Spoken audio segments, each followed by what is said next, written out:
What's up, guys? Bringing a new video today. I was playing this 3K tournament last night, and I posted a couple pictures on the VIP page. One that I made the final table, and the second one was that I won it. And at this point, we were five-handed, and I am right here, rise and grind, with the chip lead at the moment, 205,000, although Mushroom had 183, so we were close by. The blinds were, the big blind was 3,500, so I had plenty of big blinds, obviously, and I needed to make sure that I found a way to conserve my stack and not get in any goofy spots, so to say. So, the hand starts with me on the big blind, and I pocket sevens, and everybody folds to a small blind, and me and Hamilton's actually a decent player. We he limps in, and actually on this spot it's completely acceptable to raise, of course, but don't forget that we're super deep. So, do you really want to blow it up a pot? Yeah, I mean, I am in position and I do want to blow it up the pot, so it's okay, but it's completely acceptable to raise, and it's also completely acceptable to check. So I think either one is okay. I think it's, there's no correct answer here. I decided to check, and we saw a flop, and I flopped a set. The flop was ace 8-7, and Hamilton checks, and when he checks, I was kind of a little disappointed because I was like, okay, well, hands over, because I'm not gonna necessarily check here. I'm gonna bet. How much do I bet? Well, I'm just gonna go ahead and bet half the pot. I think that should be enough to see if he has something that he can continue with or not. And yep, I bet half the pot. And Hamilton decides to call out of position. And we go to the turn, and the turn is a perfect card. It's a 3. And he checks again.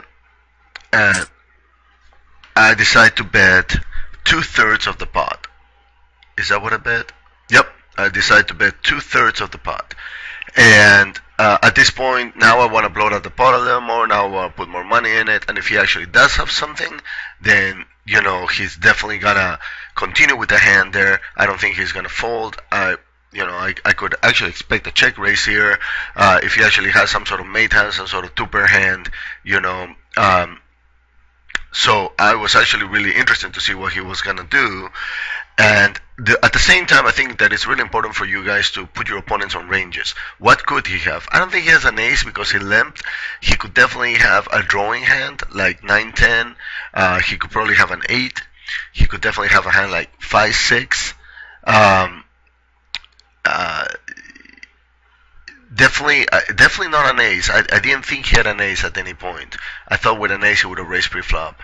And my hand is super, super disguised. I mean, it's really rare when you just check pocket pairs from the big blind. And like I said, I could have easily raised pre-flop here, but I decided to just, since we're so deep, to play it tricky, to basically hide my hand. And he actually calls. Now, when he calls, now I gotta put him again. I gotta make sure that I try to figure out why he has. And the reason why is not because necessarily I feel like I could lose a hand, but it's more like, well, if he's strong, how much can I extract value on the river? And if he's weak, that's how my bet's going to be accordingly. And I think that's really good instruction for today, trying to decide if you figure out that your opponent is strong by that I mean two-pair hand, or even an 8, or a big 8, or even an ace in this case, how much value can you extract from the river? If you feel that your opponent is weak, maybe he just has a 7. Or maybe somehow he turned a 3. I don't know. I mean, I'm just trying to talk out loud here. Maybe he has an 8 and he turned a flush draw. At this point, then, it would depend how much you would bet on the river. And that would help you to get value for the last street. So anyway, the river ends up being an offsuit 4. So flush doesn't get there. The backdoor flush doesn't get there. But 5-6 gets there. Okay, now notice that in the hand, he checked flop, I bet, he called. He checked turn, I bet, he called. And now on the river, he decides to lead out. And this is what a lot of people would call a blocker bet. A blocker bet means that basically he's betting so that on this spot I don't raise and I just call and he doesn't have to lose more in the hand. So that's what I felt like he was doing.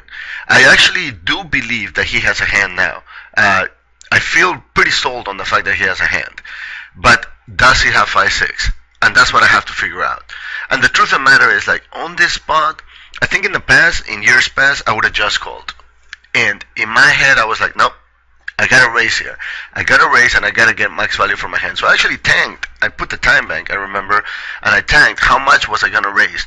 And I also thought, okay, if he jams all in, I gotta be ready to fold, just in case now he really does have the 6-5. And would I fold? Well, I don't know. I guess it would. At this point, I would have to rely on my gut instinct. You know, if he actually has 5-6 and he got there on the river and he had 5-6 all alone and he has me beat. So I decided to raise, and I raised to 47,500. It's pretty healthy raise at this point. I mean, if he calls and I win the hand, he is in bad shape for the Riverina tournament. Most likely gonna finish 5th or 4th. If he calls and he's correct, he's probably gonna be a contender to win the whole thing, and I'm obviously gonna drop in that department. And the most important part here is, if he raises me, what do I do? I don't know. I don't know. I think folding would have been a little bit of an option. Yes, because I would have had to call like what 70,000 more or whatnot. Let's see, 25, 35, 45. Yeah, I would have had to call like 68,000 more, 67,000 more. So I don't know. If he is capable of jamming here, my lord, maybe he does have 5-6. So I have to go in the tank here. Maybe I call, maybe I fold, but it would have definitely been a tough spot. Let's just put it that way. The more that he was taking, I remember that he tanked for a while. He put his time bank. The more comfortable I felt about my hand. And at that point, the longer that he was taking, I was like, okay, now I really want to call. And I think, like I said, in the past, I would have just called here because he made a blocker bet on the river. You know, a blocker bet meaning that he only wanted to play the hand for 15,000 more or whatever he bet, and he didn't want to have to check and me make a larger bet. Because I assure you, my bet would have been larger than 15,000. My bet probably would have been 2/3 pot, which would have been like 30,000, and that's what he would have had to call. Instead, he bet 15,000, and the vast majority of people would just call on this spot.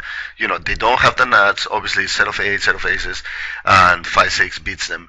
But especially 5-6, and the way that the hand played out, it just smelled like that could very well be an option. You know, for him to check call, flop, check call turn with the open ender and get there on the river and lead out.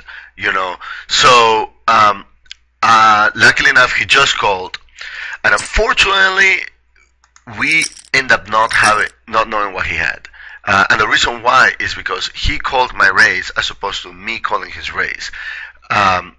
So we end up not knowing what he had.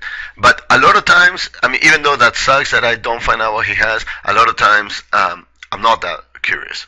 I just ship me the pot, you know, and I'm happy with it. But it ends up being a big pot. It ends up being 135,000 pot, and I have 137,000. So I move up to like, what, 272? You know, and now I'm in full control of the table. Actually, 3 hands later, I end up busting him. And then I get heads up with Mushroom. Me and Mushroom, we get heads up, and I end up winning the tournament for $966. So, lesson here are to always put your opponent on ranges, to understand what that range is in order for you to extract max value on later streets. If you feel he's weak, you don't need to bet that much. If you feel he's strong, yes, you're going to bet. And on the river, to not be afraid to raise fold. If he bets an amount that looks like a blocker bet, you know, and you just call, you're going to be missing out of that extra 37,000 or whatever I ended up getting. Let's see, what was the extra? 25, 35, 45. Yeah, out of that extra 32,000 that I ended up getting in this hand, which is roughly 10 big blinds, which is a bunch, and you put him in bad shape, and then I get to bust him 4 hands later. So Had I just called here, I would have left him with 100,000, and I assure you, 100%, he would have not been busting soon enough. He would have actually fought a little longer. And this is a good player, so you know, I think we got into that position of leveling each other or whatnot, in which I think that I know what I know that you know, or one of those things. But bottom line is that if somebody makes a blocker bet, don't be afraid to raise, and also with a hand that is not the nuts, and be ready to fold in case they come over the top, and like, okay, well, maybe you do have it, on that spot.